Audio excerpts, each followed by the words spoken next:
Welcome to Mirror Domains Movie News, your place for entertainment headlines. And indeed, this is a live news show for movie fans, where we talk about all the trending movie news headlines of the day, including Saw 11, confirmed. Is it confirmed?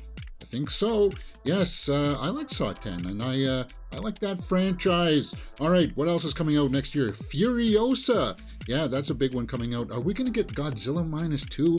Maybe. Oh man, there's a lot of stuff going on in the DC universe that we need to talk about. But what's going on with Robert Downey Jr. next and Nicolas Cage? Wednesday, season 2. Is there? Yes, there is going to be an Elon Musk movie. Do we need to see it? I don't know. We'll talk about it all today on today's movie news headlines. But let's start off the show by talking about Furiosa and that new poster that dropped. Furiosa, a Mad Max saga released. New epic poster. All right, so let's just take a look. And I'll open up that into a little bit of a bigger frame so you guys can see it right there. This dropped yesterday, actually. And I think it looks, well, awesome, actually. So what can we see here? Obviously, Furiosa, Anya Taylor-Joy there. And then Chris Hemsworth's Dr. Dementis. And then we see Immortan Joe. And that's good that we see them because if you don't know the story yet, basically, the trailers didn't really give away too much, or the teaser that dropped. It showed us stuff from the movie, obviously. But if you don't know how it is, basically Dementis, played by Hemsworth there, he does like surgery, plastic surgery or something. So that's why his nose looks weird. He's got the name Doctor. He's like the leader of a biker gang. So throughout the teaser, you see motorcycles and stuff like that. And Furiosa just happens to be part of that. Now, she is a younger Furiosa there, and it looks like maybe she's got some kind of romantic interest going on in this one. I don't know. But basically, yeah. She gets taken under Dementis' wing. Now, I don't know if that's forcefully or she wants to be there, but going back to the poster, he's a rival of Immortan Joe, and so what happens is Dementis and Immortan Joe fight each other, and she's kind of caught up in between it. And I like that they're all represented on this poster. Only in theaters 2024. Good poster, man. It's got the same kind of color palette that Fury Road did, and I at first was a little bit, do I like it or do I not like the add-on here, a Mad Max saga? But I think they have to put that in there. Because for casual movie fans, remember, casual movie fans, they don't know who the heck Furiosa is, but they know who Mad Max is because of name recognition. Now, some people may get confused and think that, well, Mad Max is going to show up in this. No, he's not. But they just want to make sure that it's going to be tied into the Mad Max universe, and then they're going to rely on people like us, movie fans, to fill in the gaps for people like, oh, hey, let's go check out that Furiosa movie. I don't know what that is. What is that? Oh, it's, you remember that movie, Mad Max Fury Road? It's a prequel about Charlize Theron's character. Oh, okay. So that's why they had to put that in, and I understand why. It's for marketing. They have to. I think it would be a mistake if they didn't. It would be kind of like leaving out some vital information in the marketing process that we just kind of have to roll with. So, the origin story of the renegade warrior Furiosa before she teamed up with Mad Max and Fury Road. Great cast. Anya Taylor-Joy, Chris Hemsworth, Nathan Jones is going to be back in this. Angus Sampson, Tom Burke. I think Tom Burke is the young Immortan Joe. But, I really dug the trailers, the first teaser. And I think we're going to get more of the story perhaps in the actual first official trailer. But I think Anya is she's going to knock this out of the park. And seeing Chris Hemsworth playing the bad guy, I think that's going to be really cool too. We've seen that before, and I want to see him stretch his acting muscles in this one. So, new poster, guys. What do you think? Let me know in the comments below, and we will talk about it. All right. Hourglass says in live chat, the poster is very reminiscent of the 50s and 60s cinema, or even like Ben-Hur. Yeah. All right. YouTube has changed their chat box, and I see that it's not being shown there on the side chat. I don't know why. Let me check it out again. Okay.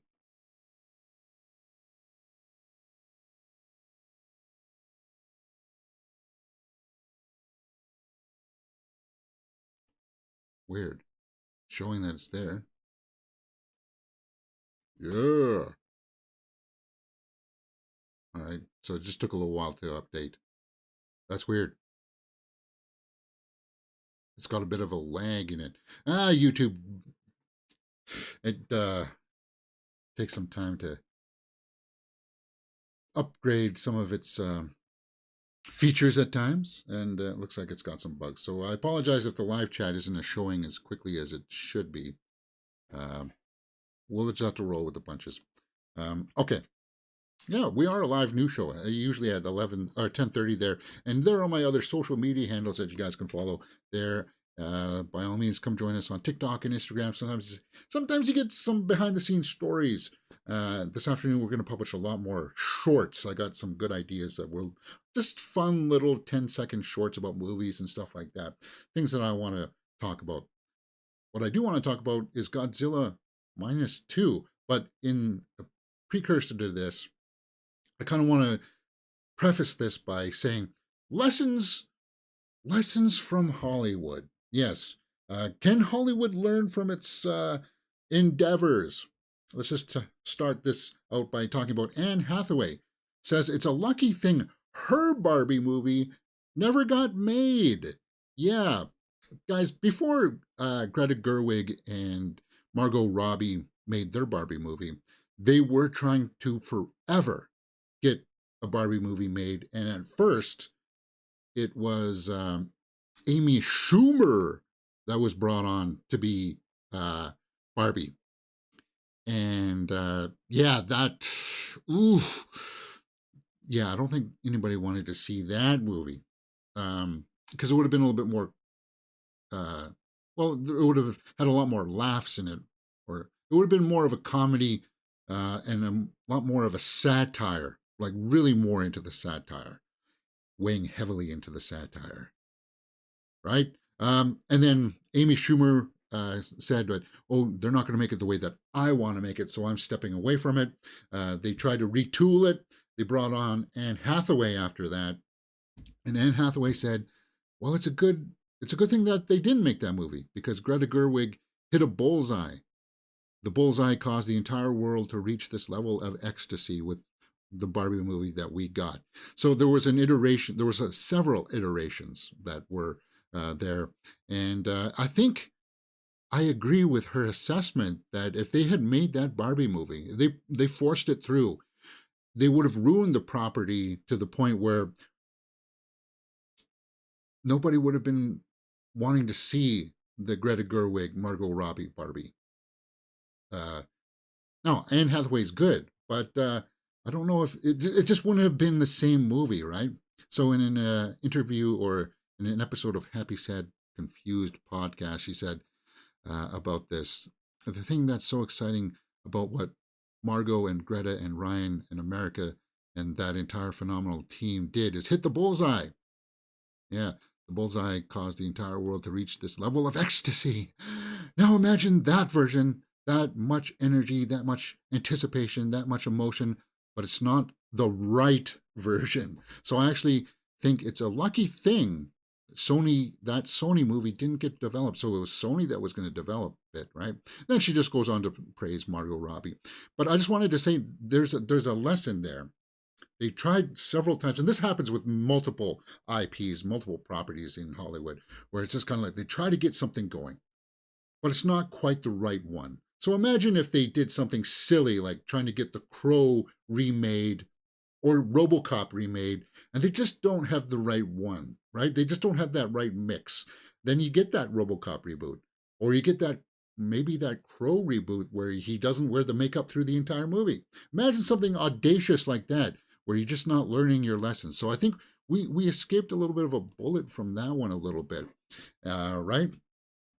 This article up on Movie Web caught my eye today too. Can studios learn from the success of the Hunger Games prequel? And yes, yes, guys, the Hunger Games prequel, The Ballad of Songbirds and Snakes, is a success. It is surprising, a bit of a sleeper hit for me because box office wise, it only had like around $100 million budget, but it's got 258 now. So it's in profitability range.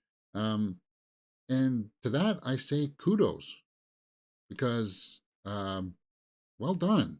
It was a visually effects heavy film, especially during the Hunger Games sequences. But let's see what this also has to offer us. Keeping film budgets low should become the new normal. Yes, it should be. Remember the days when $100 million budget was kind of like, what? You're spending that much money on it? Where does the money all go, right? Yeah, as bigger budgets often result in diminishing returns for the studios.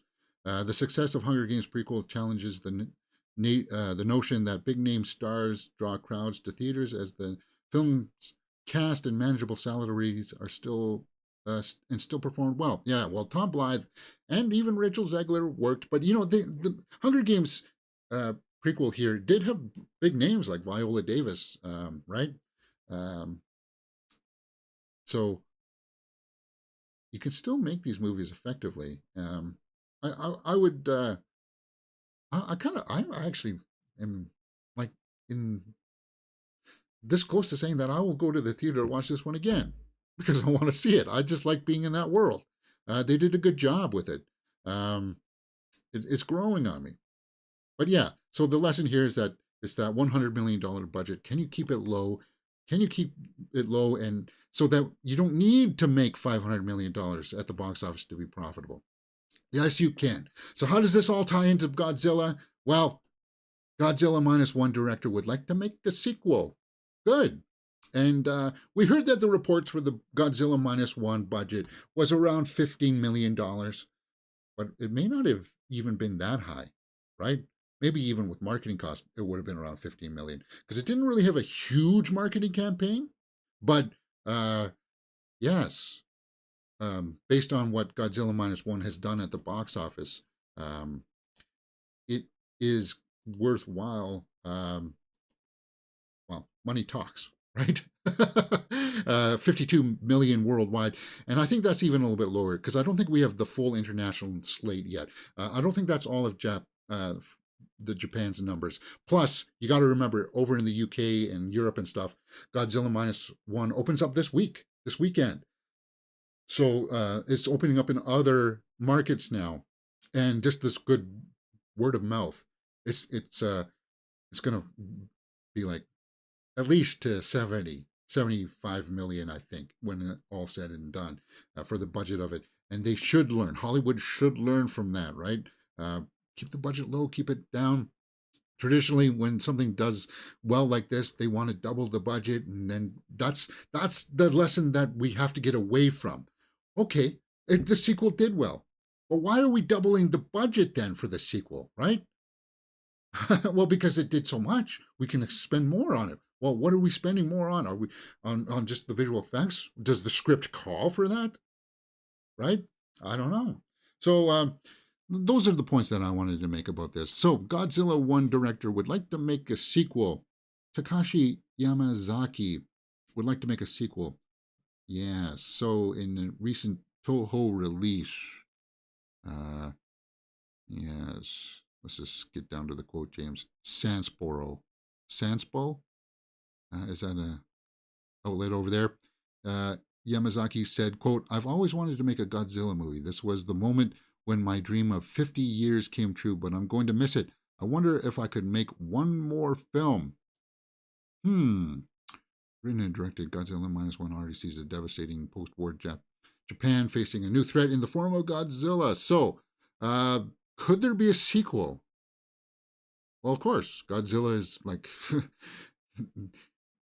ever since its inception, Godzilla has been open to sequels. Now, would it be a direct sequel to Godzilla Minus One with the same human characters?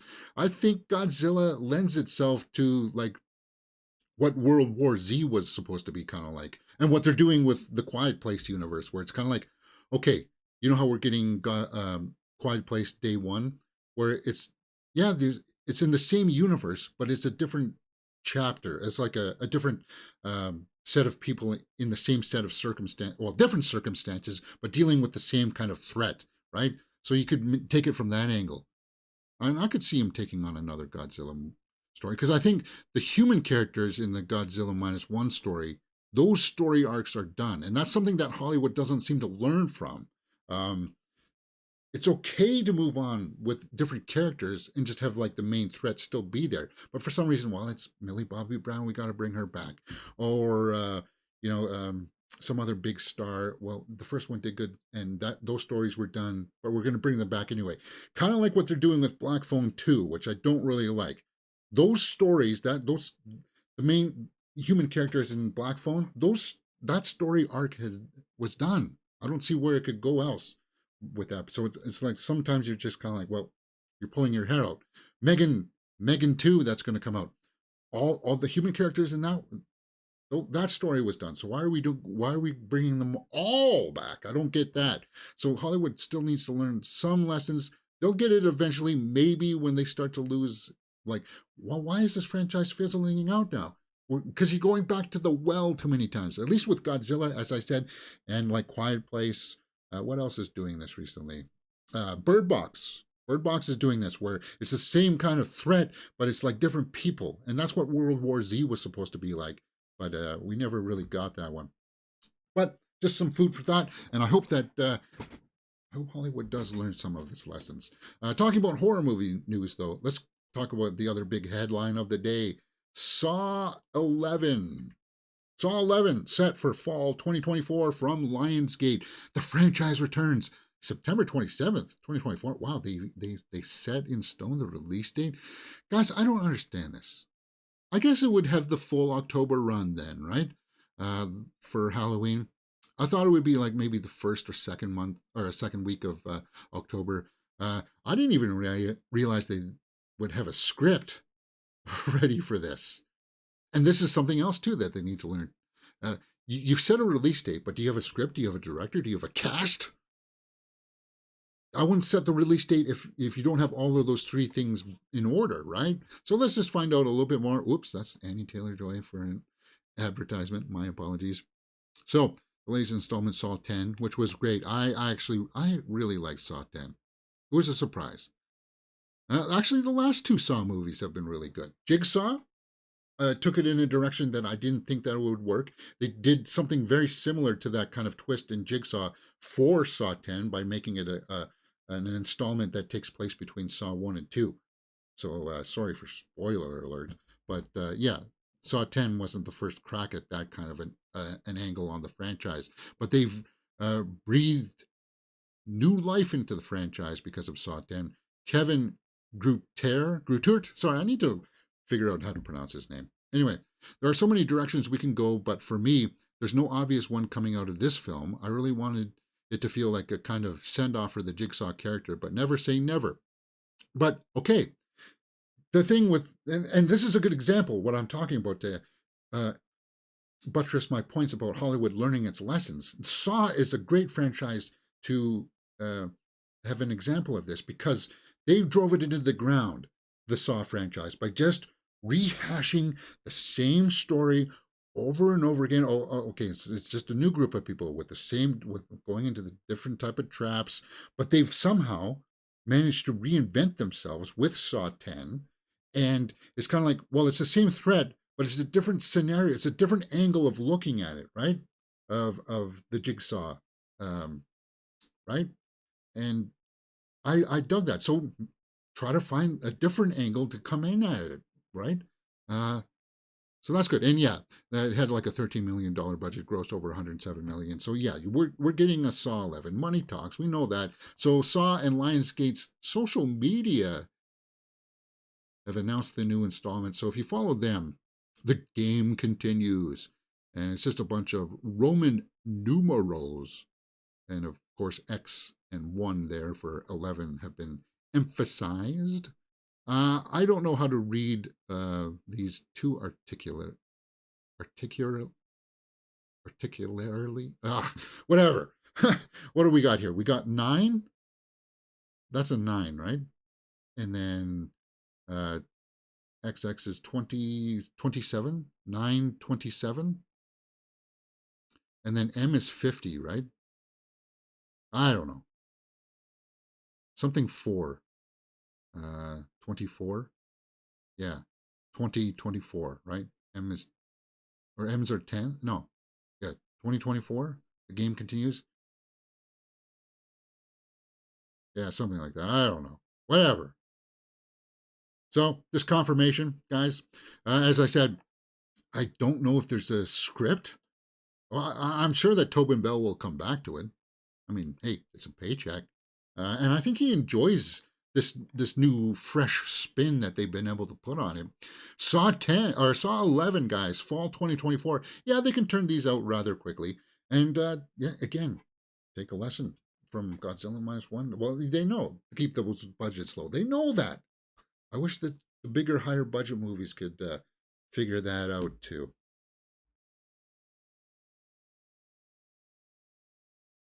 All right, guys. If you like this stuff, let me know in the comments below. I got to figure out this YouTube chats thing.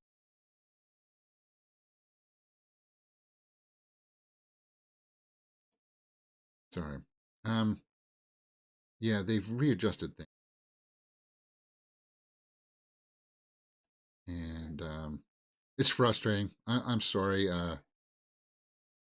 Maybe I can adjust it like that. No? Okay, then that's going to have to do for today, guys. I can't fiddle around with it too much. I'll figure it out. Don't worry. What else can you find here on the channel, Mirror Domains? Well, we're paused. Movie reviews for The Boy and the Heron is up on the channel right now.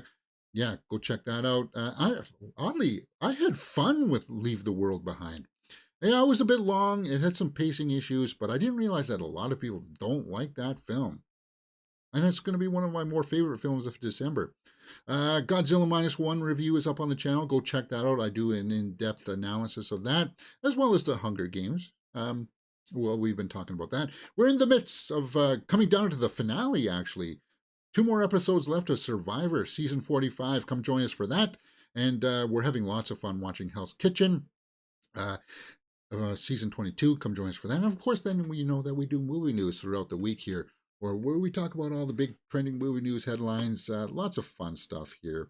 All right, let's talk about December movie buzz. Just a few headlines here. Again, you hear me every now and then talking about like, well, this movie had no buzz. Nobody's talking about it. What's going on here? It just showed up and then it's gone out of the theaters, right? Well, one of my most anticipated movies left on my docket is The Iron Claw. And it's starting to get a little bit of buzz, right? So let's just take a look. The Iron Claw, Zac Efron, Jeremy Allen White, and Sean Durkin's conventional but affecting wrestling drama. Yeah, I grew up with wrestling. I watched WWE. These guys were a little bit, just the touch before my time. But, you know, I have a respect for it. Just as a child, that's kind of like just what we do. Guys, we watch the WWE. Or WWF back then when I watched it. But I am looking forward to this. I want to see Zac Efron take on him like more dramatic roles, because he can have that. He does have that gear in him, right? And I hear that, yeah, the backbone of the story, it's tragic, right? But it's got like 90% on the tomato meter right now. 2 hours and 10 minutes. So that's really good. Harris Dickinson is in this. USA Today says the cast is a solid down the line is solid down the line from main stars to its supporting players. Good. The Von Erichs endured so much loss, and Durkin manages to convey some of it. Some of it, okay. A perfect movie for this moment, somebody says. Somebody who didn't like it, the BBC. Who are these characters? Oh, okay, no, you just lost me right there. Who are these characters? Well, they're based on real people, you ignorant schlock. Don't, like, yeah. You open up your review with that, I'm going to immediately dismiss it, right? Because as I said, uh, yeah, this family was just a touch before my time before I got into it, but I'm at least aware of it, right? And I think that the acting here is, it looks like it's going to be delivering something special on top of like just the spectacle of the wrestling kind of thing. That almost becomes like the background. It's about like the brotherhood and the family unit uh, struggling to make a living, and it comes with cost, right? And I want to see that way on. I want to see that cost uh, being portrayed on the big screen. So the Iron Claw still is one of my most anticipated. Comes out December 22nd, guys, and I will be going to the theater to watch this. Lily James, yeah, is also in this really good cast, and that's buzz. That's the kind of buzz I'm talking about, right? What else are we buzzing about here in December?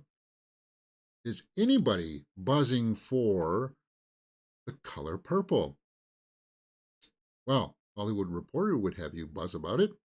I hear one person is good in this. I think it's her, right? Fantasia Barrino is good in it. Is that her or is that her? I don't know who that is. Raji P. Henson looks interesting there. I like her hairdo. I like the lipstick, actually. And Oprah's Oprah. She always she always brings it, right? So this is the musical, The Color Purple. Now, is this getting any buzz? Well, they're trying. They're trying to get it up there. Are you buying it, though? Let's go over to the tomato meter. It's not there yet. I hear nobody outside of like the trade there talking about this. I've heard other pundits talk about Iron Claw. I've heard other people try to talk about Ferrari. There's no buzz for Ferrari. Absolutely zero buzz. It's kind of like Napoleon, where it's kind of like, well, hey guys, it comes out this month in just a couple weeks, and I'm not hearing the people that have gone out to see it. They're not speaking loud enough to say, you got to check this out. Well, I still want to see Ferrari because it's Michael Mann. I want to see what Adam Driver does in this. Shailene Woodley, one of my favorite actresses right now. I think she would be in my top 5. Or she's very close to getting into the top 5. She's in my top 10 for sure.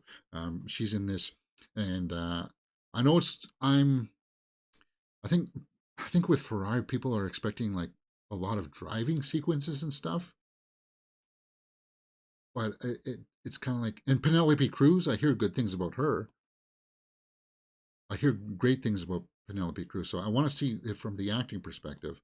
And it's Michael Mann back in the director's chair, so I'm looking forward to that. It looks like this is like cinematically, it looks like it should be breathtaking. But I just want to use Ferrari, and I want to use Color Purple, kind of like for the buzz. Just we're not hearing it, man. Yeah, this is just kind of like, I, I hate to say this, guys. I really do. But what we've got here, like, yeah, James, you're seeing them in the Hollywood Reporter. That's buzz. This is a puff piece. This is coming across as much more of a puff piece, whereas the stuff for Iron Claw are reviews, and they're coming out with the statements right in the opening headline, right? This is just kind of like, this comes across as, oh, it's bright, it's vibrant, it's us. This feels like this is part of the marketing campaign machine. This is just there's a separation there, and I know some people will try to throw in some bigotry into it, but that's not what I'm trying to articulate here. Um, because I don't hear anybody else talking about it in the zeitgeist. And if I do, I only hear about one performance, about Fantasia, because of the awards. But as far as the movie goes, uh, crickets. It's kind of right. Well, James, you just proved that it's right there. It's right there in the headline, James. What are you talking about? It's bright, it's vibrant, it's us. Well, it'll work for some people, maybe. I like the cast. Why are they not showing Halle Bailey? She's in the movie. She should be front and center, no? Maybe she's because she's got a minor role in it. But yeah, Fantasia Barrino, or Coleman Domingo is also in this. Arglass says in the live chat, I'm thinking musicals aren't as enticing since Cats was remade. The Color Purple was fine the way it was. Did they have to remake it into the musical? Yeah, that angle too. Here's a nice property, Color Purple. Let's make it as a musical. Oh, let's make Mean Girls into a musical. Mean Girls comes out next January, guys. The musical. And it's like, nobody asked for this. what are you doing? Right? Let's dump $150 million into it. What? Oh my God, Jesus. Yeah. So, I don't know. I just wanted to point that out. And I'm spinning my tires here. All right, let's get into the DC movie news headlines. This is the movie zone, guys, a comic book zone. A lot of DC stuff we have to get through here. Barry Keoghan teases return as the Joker for Batman 2 question mark. What are you talking about? Well, we know that he had a small brief cameo, and then there was that big deleted scene that showed Barry. We just saw Barry in Saltburn last month, and he was really good in that. He's got the right laugh for it, obviously, but yeah. Will we see him in Joker 2? Well, or sorry, in Batman 2? I don't know. Why is there this green thing here? This is hard to read. As we learned, yeah, will he team up for with the Riddler? I think they'll leave that to the third film if they ever make it. So this met with a giggle before coyly saying, I can't really see anything about that, my man, but you know, it would be exciting, wouldn't it, to see Joker come to life again? You know, yes. And I'm not one of those people out there like, well, we've seen Joker. Just don't go back to this. Well, guys, Joker is so, that's the draw for the casual base. And as long as you make it interesting, and Barry Keoghan is definitely an actor that could make it very interesting. But Jared Leto is an interesting actor. James, he won an Academy Award, and people didn't really resonate with that. It's because we didn't really get. He wasn't the main character. He didn't.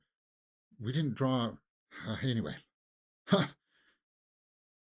Yeah, the tattoo is on this stuff. I don't know. Well, anyway, my smile says it all. You know what I mean. So I think I think he will get a crack at again at being the Joker. He will, because he's got so many gears. Here, Batman 2 is expected to start up in the new year. Should we expect to see you? Anything you can tease about that? Hey, I can't really say anything about that, my man. But you know, it would be exciting, wouldn't it, to see the Joker come to life again, eh? Yeah. No, I'm sure that, like, when they signed the contracts for the first Batman, that of course there's clauses in there, and Matt Reeves would use him. That's the direction that we would be going. So we would be getting all the scarred up, hair pulled out Joker style for this one. So I like, and again, just like Godzilla, the Joker is like such a versatile character. He can be used in so many different things, right? Like different iterations of him, just like Batman, exist. Now it remains to be seen when we are going to get Batman 2. I think Matt Reeves is working on the script, and it should be shooting. It's still slated for 2025, so The production slate should be announced soon when they're going to go into production here in 2024. Um, we'll have to wait and see how that all pans out.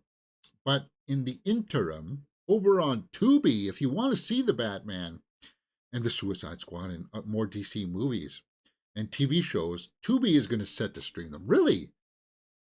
Tubi is? What? Well, I know that Netflix right now has the Batman. We did a full live watch along here on the channel for the Batman. Lots.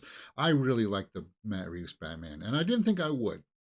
But they did such a good job of once again making that bold statement that this is an Elseworlds Batman, right? We can still have different versions of Batman, right? And I'm really intrigued to see where this version goes. It's just like a different copy, right? Anyway, the Batman, Suicide Squad, Black Adam, Wonder Woman, Aquaman, as well as Batwoman, the series Batwoman, Gotham, and Lois and Clark: New Adventures of Superman. It's going to be on Tubi. What? Wow, Gotham's still on Netflix as well. The above film, well, and if you haven't watched Gotham, don't listen to that clout out there that says, "Well, it's just young Batman without Batman in it." And don't listen to that. No, it's about the villains, right? It's really like if once you get hooked into the Penguin and Riddler stories, that's what drives it, man. That's what drove Gotham.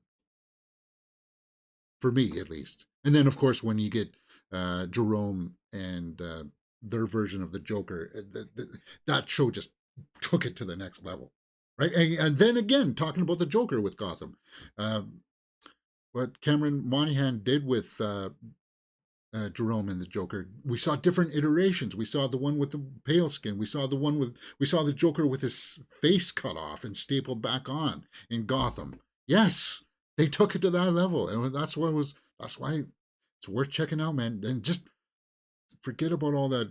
Oh, it's just Batman without, just little Bruce Wayne without.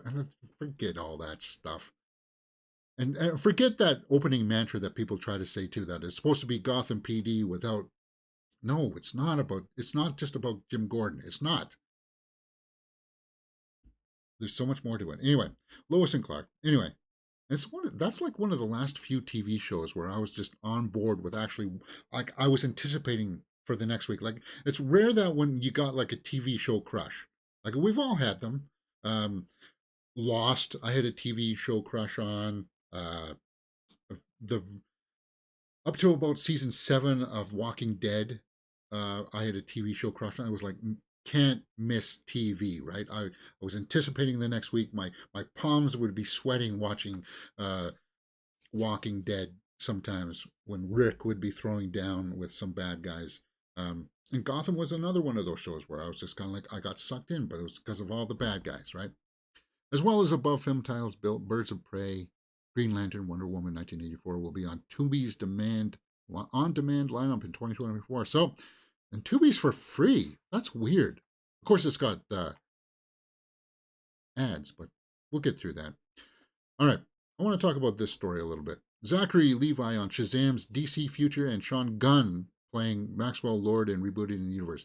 Yeah, apparently Zachary Levi came out and blasted James Gunn for hiring his brother Sean Gunn to play Maxwell Lord. And we talked about that story yesterday. And I said, yeah, it's a little bit of nepotism, but I guess this is the big headline that everybody's been kind of running with. And everybody's saying that, oh, Zachary Levi just has sour grapes. People have gone to bat to say that Sean Gunn has an acting resume. And I said that yesterday too. Yes, he is a competent actor. It just, yeah, he's your brother. He's an actor. You're going to give him work. It does. I know I could see the angle of somebody saying that Zachary Levi's coming out and calling him out on this and saying that it's nepotism and it's kind of like,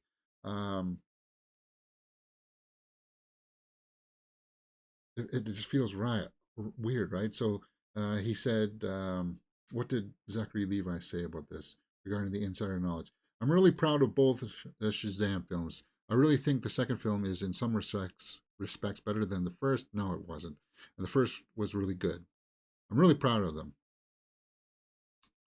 So if I only ever got a shot to do the first 2 films, I'm very grateful for the opportunity. So he's showing gratitude there because it's such a delightful character to play. I would love to be able to do more iterations of it.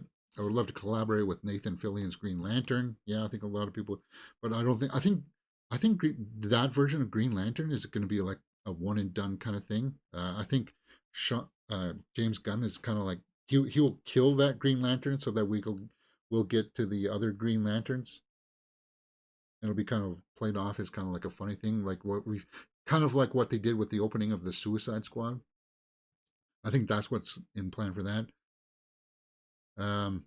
So this is the quote that got everybody kind of riled up.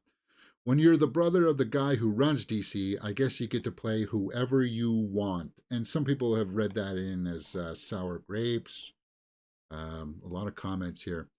James Gunn is a great writer and director, but the way he castrated the DCEU is unforgivable. Unforgivable, sorry. Ooh, that's juicy. You could have announced that. Yeah, I don't know about that.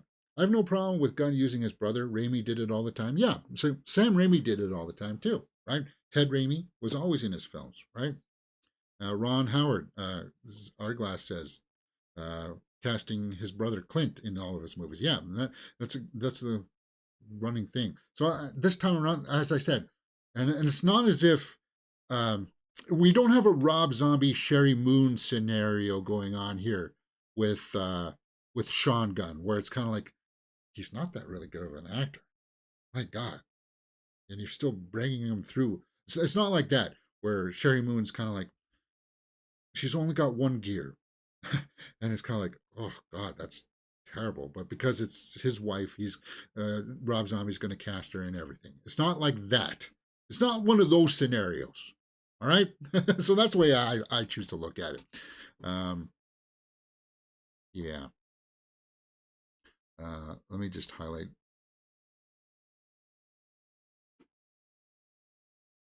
That.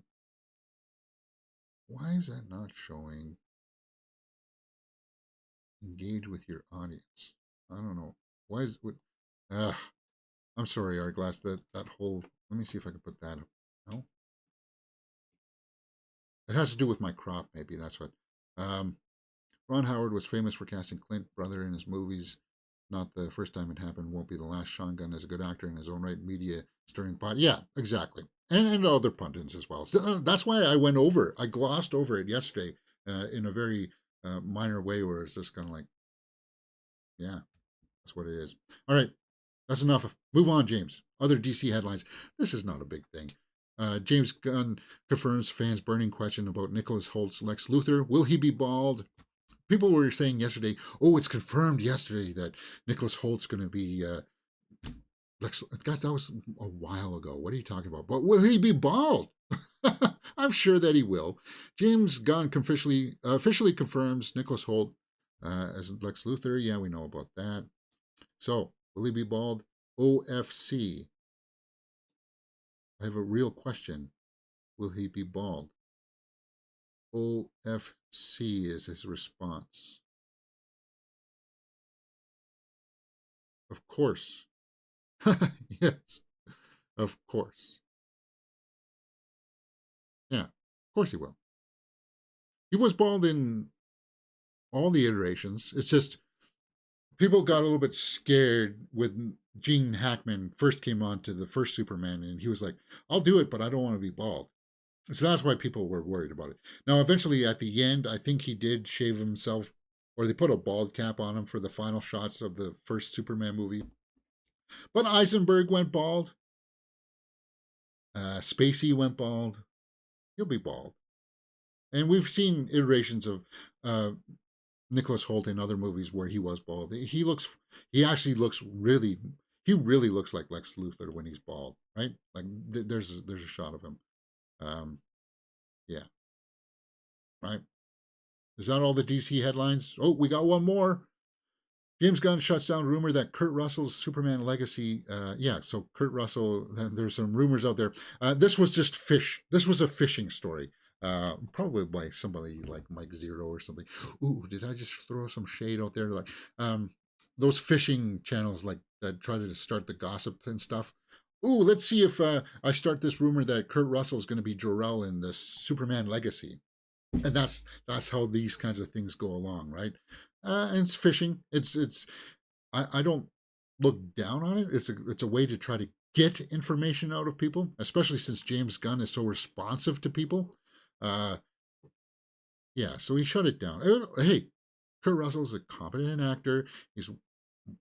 He always brings it. He's got the charisma, the riz, right? He still does actually. I see female reactors reacting to his movies, and yeah, he's got the riz. For sure. So, what did he say? I loved working with and directing Kurt, hilarious and fun and talented, but no, this was never discussed. So there was never discussed that he would be brought on as Jor-El. But hey, that doesn't mean that it can't happen going forward, right? It'd be kind of fun to see. All right. I should have tied in Nicolas Cage first here because he was Superman, but we'll talk about Robert Downey Jr. next. Robert Downey Jr.'s next project shows Oppenheimer wasn't a fluke. I don't know if I like that headline. What do you mean a fluke? We know that Robert Downey Jr. is a competent actor that does have multiple gears of acting within him. Yes, he can do the big blockbusters like Iron Man, but then yes, in contrast, he can do dramatic roles where you actually really don't like him, like Oppenheimer. He can do fun movies like Kiss Kiss Bang Bang. So we know that he's got all those gears in there. Now, I wanted to point this out because I think this article up on Screen Rant, which is not really well researched. They say that his upcoming film, The Sympathizer, offers Downey the perfect opportunity to further showcase his skills as a dramatic actor with multiple roles in black comedy drama. Well, we know he can do comedy. Tropic Thunder, anyone? Tropic Thunder? Well, let's go over and take a look at that slate of his Robert Downey Jr. has. We know that he's got the chops. We know that. So they say that The Sympathizer is his next movie, but over there on the IMDb page, you say, it's a TV miniseries, 7 episodes. So, Screen Rant, what are you talking about? Movie, upcoming film. No, it's a series. But we know he can always bring it. So let's just take a look at the Sympathizer TV series on Max. A half-French, half-Vietnamese man who served as a spy for communist forces during the Vietnam War. Vietnam War, James. Don't you know how to pronounce it properly? No, I don't. For God's sakes, guys, cut me a break. I'm doing a live show here. So yeah. All right. Well, we know Downey has that ability to transform into his roles. He does. He's got, not many actors do. Like, yeah, it's he's not quite as versatile as, say, like a Gary Oldman. But look at things like Tropic Thunder. Look at Chaplin, and then Oppenheimer. Look how different those are from Tony Stark, right? People would say, well, Tony Stark's more just like the way that Robert Downey Jr. is in real life. Well, not exactly, guys, but he's got that ability to transform. He's got that gear. He's Academy Award worthy, Academy Award winner, right? He is, right? So, because he won for Chaplin, didn't he?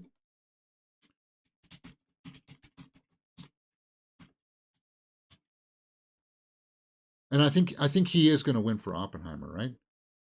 Best supporting actor, best actor.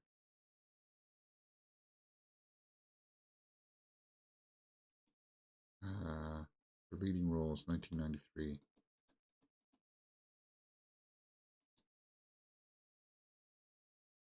Yeah. Let's go to 1993, James. Ooh. I need confirmation on this.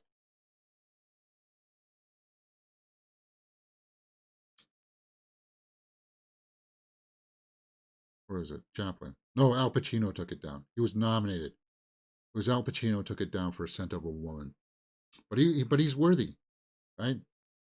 Um, what else? What else did they say?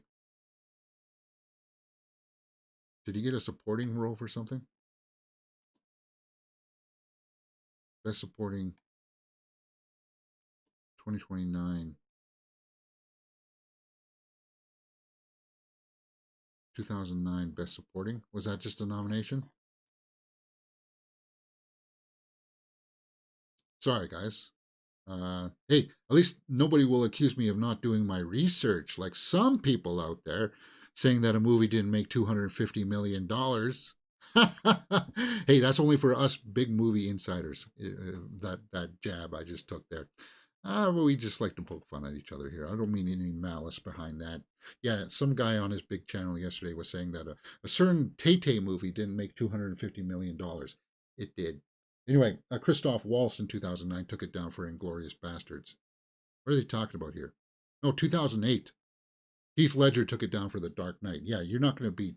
And Robert Downey Jr. was nominated for Tropic Thunder. So he's got the clout. He does have the clout. He's got the ability to transform. But we'll see. I'm excited for it, and I think he's going to win. I think he will win for Oppenheimer, because as I said, there's a couple of scenes in Oppenheimer. I need to get a copy of that, and we need to do a full live watch along maybe. There's a couple of scenes in there where you're just like, ooh, that's a good performance. Ooh, I really hate you in this scene. I kind of understand you in this scene, but yeah. For sure. Our glass in the live chat, that's still bugging out. Oh my God. He says, I wonder if there's a way that I can.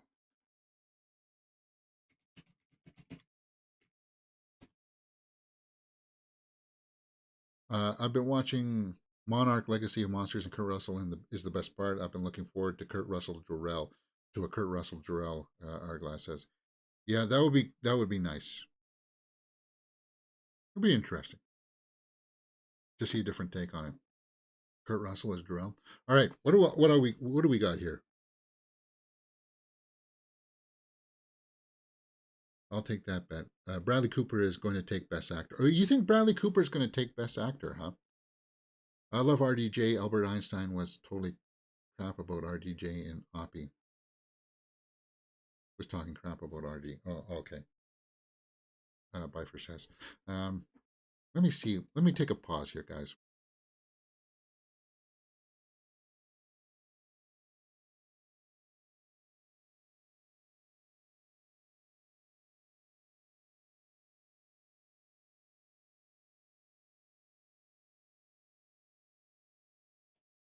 Yeah, YouTube added a few more buttons on the bottom of my chat box, so I'll have to adjust my crop for that. That's all it is. So, you'll reckon that Bradley Cooper is going to win for Maestro. We're going to see Maestro this month.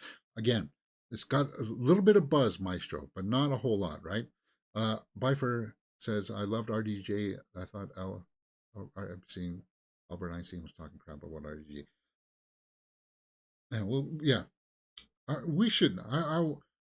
It'll be a long watch through, but it'll be worthwhile to put that on the records for the annals of history that Mirror Domain has watched Oppenheimer. Yeah. Anyway, next, enough praise for RDJ. Let's talk about Nicolas Cage, another actor who is an Academy Award winner. The Surfer. Nicolas Cage studies a bullet in the first image from Lorcan Finnegan's psychological thriller. Nicolas Cage, and I like Nicolas Cage. He is having a resurgence here, despite what people say. And it started with Pig, right? He's coming back. The unbearable weight of massive talent. He's proving that he's still got the chops. He's somebody else who can transform. Imagine if he was Jor-El. Because you know that Nicolas Cage loves Superman. He does. Well, he named his son Kal-El, didn't he? Okay, so what's this about? The Surfer. Caught in a territorial dispute from Vivarium director, The Surfer. When a man returns to his beachside hometown in Australia. He is humiliated in front of his teenage son by a local gang of surfers who claim strict ownership over the secluded beach of his childhood. Okay. So is he going to get to be on a surfboard? He looks beat up there. Cool. Can Nicolas Cage surf? Hey, I'm on board with this. And you know what? I know at that age, when I get to Nicolas Cage's age, I'm not going to look that good in a wetsuit, guys. I'll have to be yeah. I'm not going to be able to do it justice like that. But who else is in this? Finn Little, Miranda Tapsell, Nicholas Kasem, Nina Young. Anybody else that jumps off the page? Not really. But the guy who did Vivarium, huh? Seems like a small contained movie. Very interesting. First image? Not really. IMDb has a few more images up there. Yeah, I need to go over to Guelph. I need to go see Dream Scenario. Maybe I'll do that this week. Because I want to see it. And I just heard yesterday, I think it was John Roca that said that Dream Scenario, or was it, I think it was on John Roca's show, where they said the movie Dream Scenario there was originally meant for Adam Sandler. Really interesting. So I do want to see that. That's left on my must-see list. So when does The Surfer come out? We don't have a release date yet. Obviously, it's in production. Obviously, they're working on it. But I'll keep my eye on it. Yeah, Nicolas Cage as Jor-El. That would be interesting, because you know he would sink his teeth into that one. Ooh. Ooh. I like that. I like that a lot. All right. Arglass says, great casting. I'd pay Nicolas Cage as Jor-El. It'd be interesting to see who Gunn chooses as Jor-El, because he's going to be in there. Or you know what? What if you had Nicolas Cage as Jor-El, and then you had Kurt Russell as Jonathan Kent? That, ooh, I like that. That would be cool. Yeah, I could see him as Jonathan Kent. So Kurt Russell as Jonathan Kent. Nicolas Cage as Jor-El. Oh, I like that. And I just recently watched somebody react to Pearl. We need to react to Pearl. Because Pearl has David Corenswet, who's our new Superman. And when you see him, yeah, he's got the Clark Kent Superman cut to him. All right, where are we at?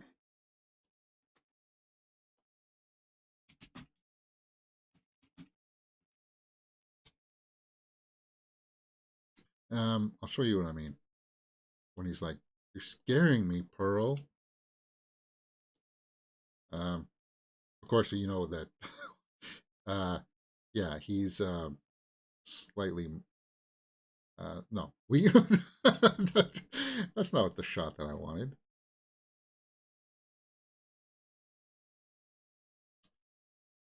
We don't need to see that.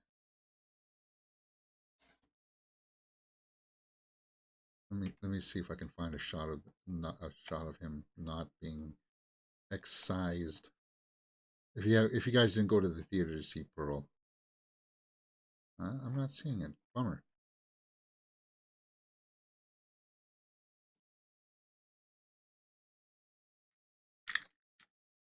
Yeah, that's their Superman right there. You can see it, right, guys? He's in Pearl. And it's so weird because Pearl was shot before they made X. They secretly made Pearl, and the director Ty West was smart enough, or like caught wind of Corenswet, and is like, yeah, that's Superman. You can see Superman in there, right?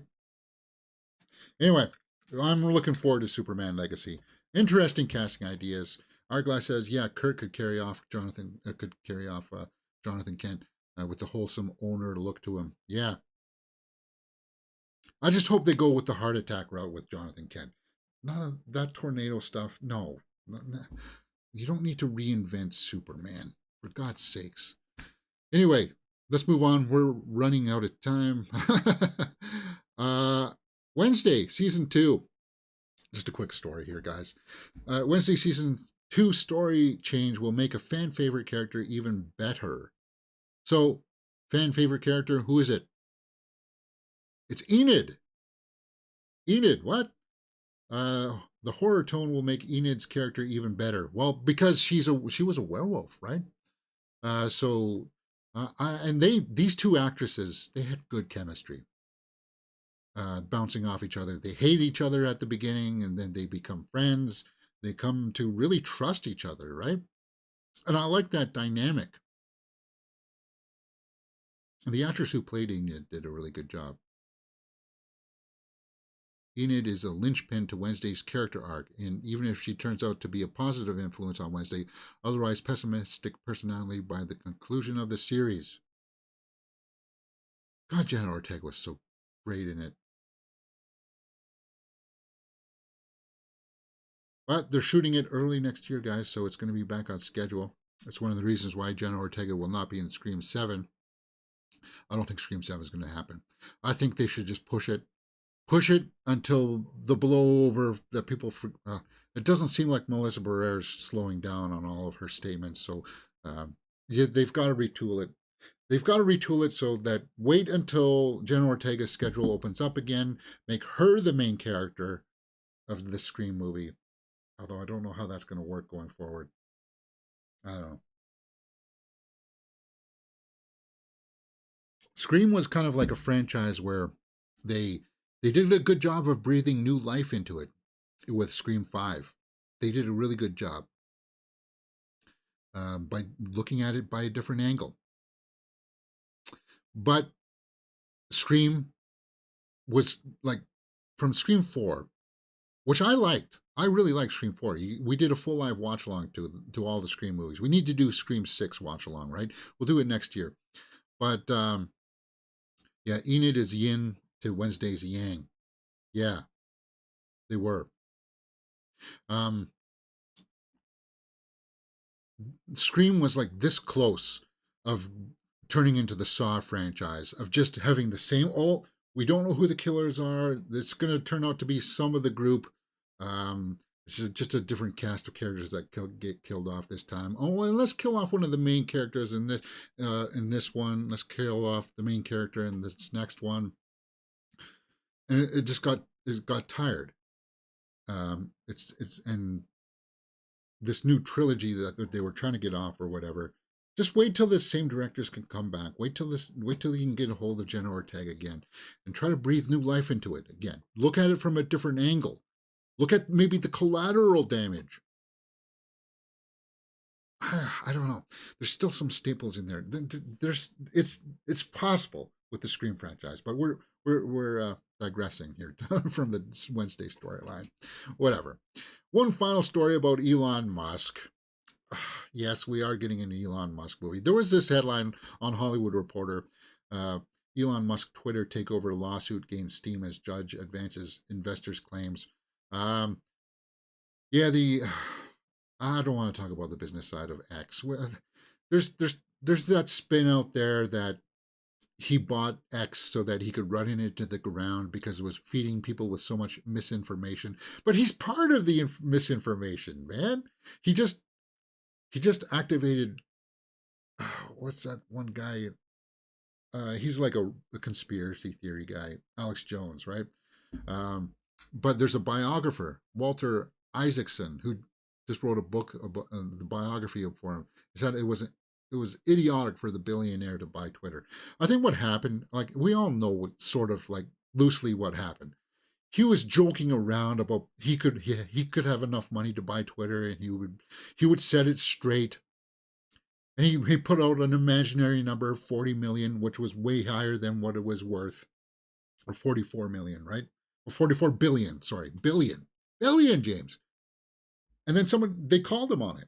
Okay, buy it for 44 billion. Well, I could if I wanted to. And then it just kind of snowballed from there, right? And then because people forget that at the last minute, he tried to back out of that deal.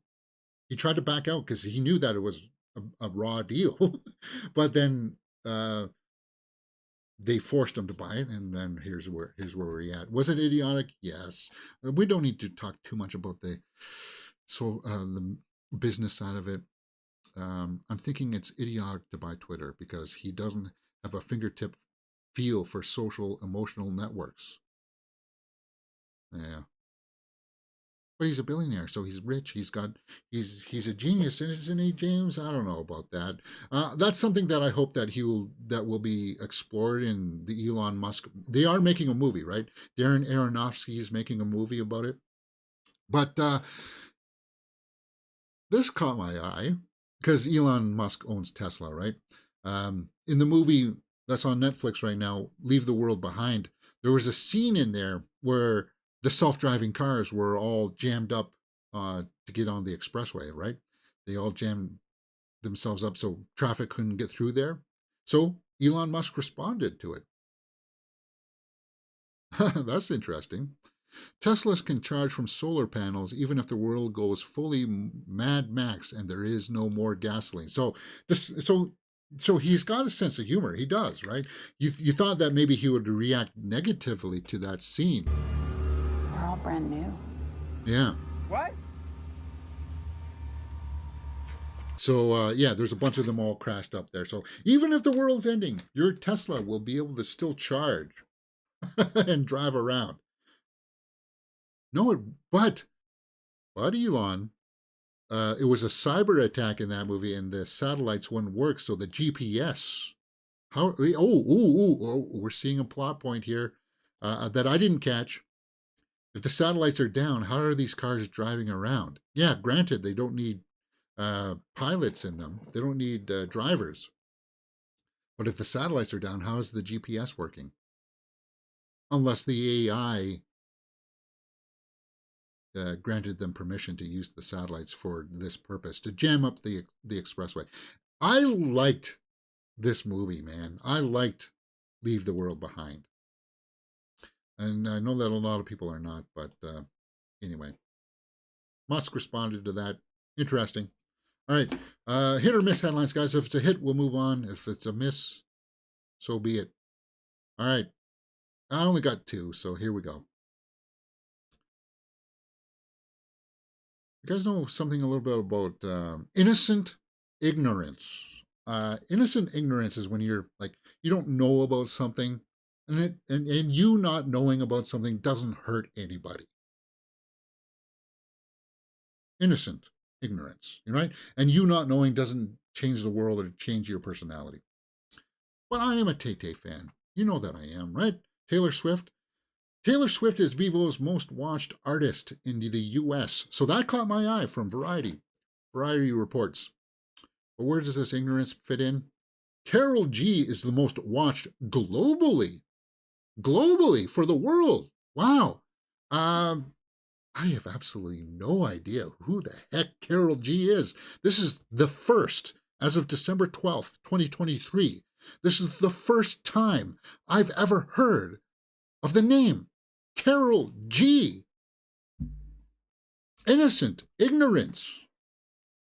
Her music videos have like 260 million views, James. Where have you been? Living under a rock? Don't you know who Karol G is, James? It's shameful. Well, I'm sorry. I'm not Spanish. I don't understand Spanish. She sings in Spanish. So it's my bad if I didn't know who Karol G is. I just wanted to highlight that to you guys. Not all ignorance is bad, because now I know about who Karol G is.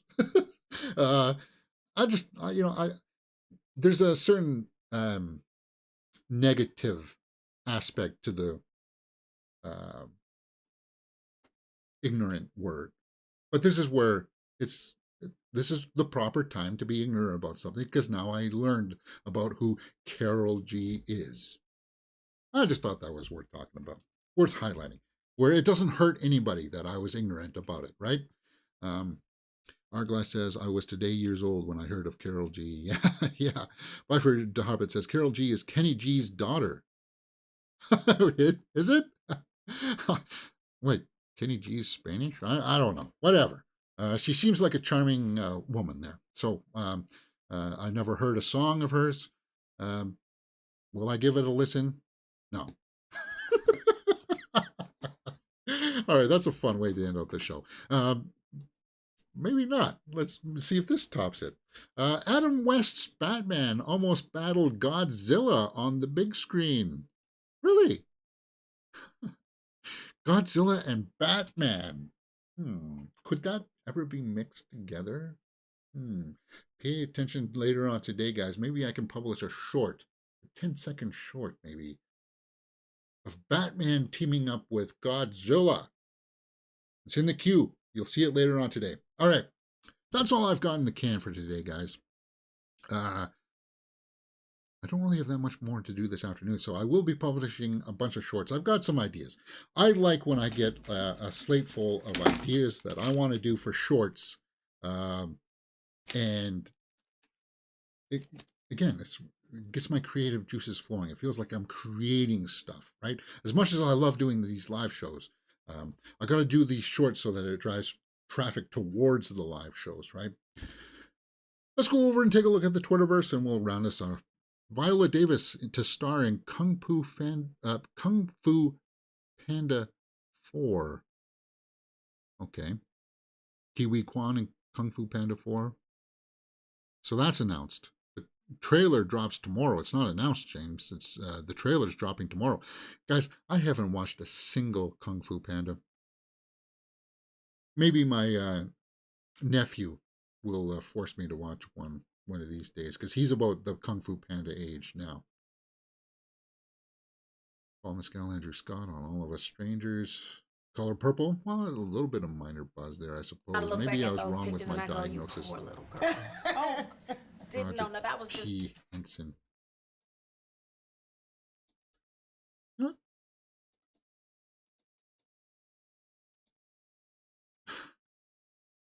I don't know what's going on there. They're trying to promote it, I guess, James. Give them a fair chance. What's this? Damsel. Millie Bobby Brown will premiere March 8th. Yeah, the Damsel was supposed to be a Kung Fu Panda Grumpy Man Reacts. Good call, Artglass. Maybe that's what we can do. Yeah, we need to bring back Grumpy Man. Haven't done one of those in a while, right? Maybe before the end of the year we can do a Kung Fu Panda. All right. Millie Bobby Brown's Damsel will be March 8th. Okay. Well, we'll be watching that one for sure. I really like the tone of that teaser that we got, because it wasn't exactly what I thought it was going to be. It had a much different tone.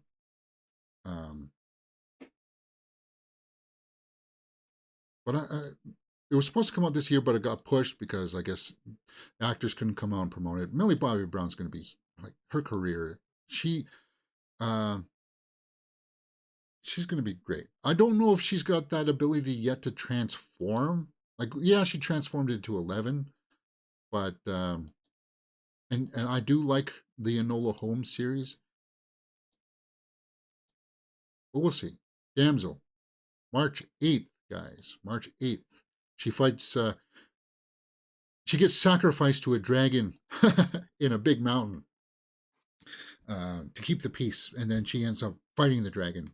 And I'm looking forward to it. Paul Mescal and Natalie Portman, actors on actors, huh? Natalie Portman. She was really good in May, December. Emma Stone, Poor Things, opens up this week, hopefully, in theaters. Let me just check my landmark. Is it coming out this? Let's see if they've updated their listings. Godzilla Minus One still playing a lot. No, I'm not seeing it. Bummer, man. I might have to wait for Poor Things to play at the Art House Theater. That's a bit of a bummer. But we know that Wonka's opening up. Boy and the Heron. When the Maestro's playing at the Art House Theater, but I'm not seeing Poor Things. Oh, Poor Things will be at the Art House Theater. So worst comes to worst, I'll see it on the 22nd. No? Yeah, 22nd. Probably at 3:30 on the Friday there. Poor Things. So Poor Things will be at the Art House Theater. I'll have to endure those uncomfortable red seats. Actually, they're not that bad. There's just, they don't lean back or anything. As long as you can get into a comfortable position, it's fine. Sound quality was fine, right? Right, Art Glass, in that Art House Theater? Next, Poor Things. So I will see it. Bridgerton Season 3 trailer. Iron Claws 90% on Tomato Meter. God, look at those abs. Look at, like, the lats. He's got big lats there, man. Wow. I like regular seats over recliners, Bifer says. Oh, really? You like the stiff ones where they don't. I like to have the ability. Whoops, sorry. I like to lean back just a touch. I don't like it when it leans all the way back, like some of the theaters, like where you're pretty much sitting in a recliner. I don't like that. DC movies will be streaming on Tubi in 2024. Yeah, we know that. The poster for Madame Web has been released. Just a floating heads poster, guys. Just a floating heads poster. The heck? Floating heads posters. Arglass says sound quality was good and the seats are okay, but 90 minutes and they crap. Oh, yeah. Jeffrey Wright. I need to see American Fiction. I hear good things about his performance. Coleman Domingo. Mark Ruffalo. All right, guys. So it's just a bunch of photo stuff. Nothing really breaking. Sydney Sweeney. She's going to be in that Madame Web. Watchmen TV series has been removed from Max. What? I really like The Watchmen. Now that's a series I would like to have a second season of. It was gritty. It was interesting. It's been removed. I don't understand that. You have it up on your platform. You bought it. You paid for it. Why would you remove it? Like Disney's doing all that stuff. They're removing a whole bunch of stuff. I don't get it. What, are you worried about PR stuff? You don't want to pay residuals to people? Is that it? And then you go out and buy crappy content that nobody wants to watch.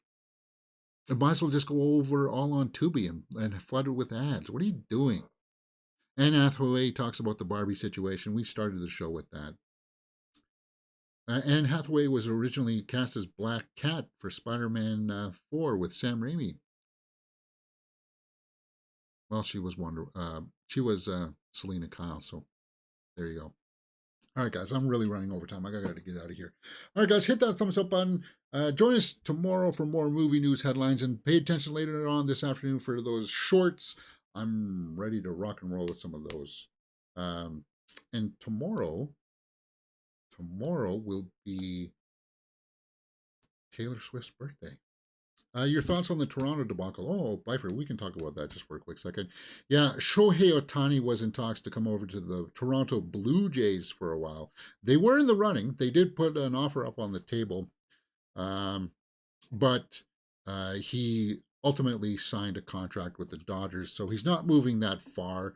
He was in Anaheim, LA's, I guess, like, I know technically they're different cities, but they just bleed into each other. It's kind of like the way that Kitchener and Waterloo are. They're pretty much the same big city, whatever. I'm a little bit bummed that he signed with the Dodgers, but better them than signing with the Yankees. But it just means now that the Blue Jays have some money now to shop around for other players that perhaps could entice people over. But we'll see how the GM's meetings, the winter GM's meetings are going on now, aren't they? Or they're going down there pretty soon? We'll have to see, because that's when a lot of the big deals do take place. We'll have to see how that plays out. All right, anyway, enough baseball talk. We'll see you next week, or we'll see you tomorrow for more movie news. And pay attention for those shorts. You're watching Mirror Domains.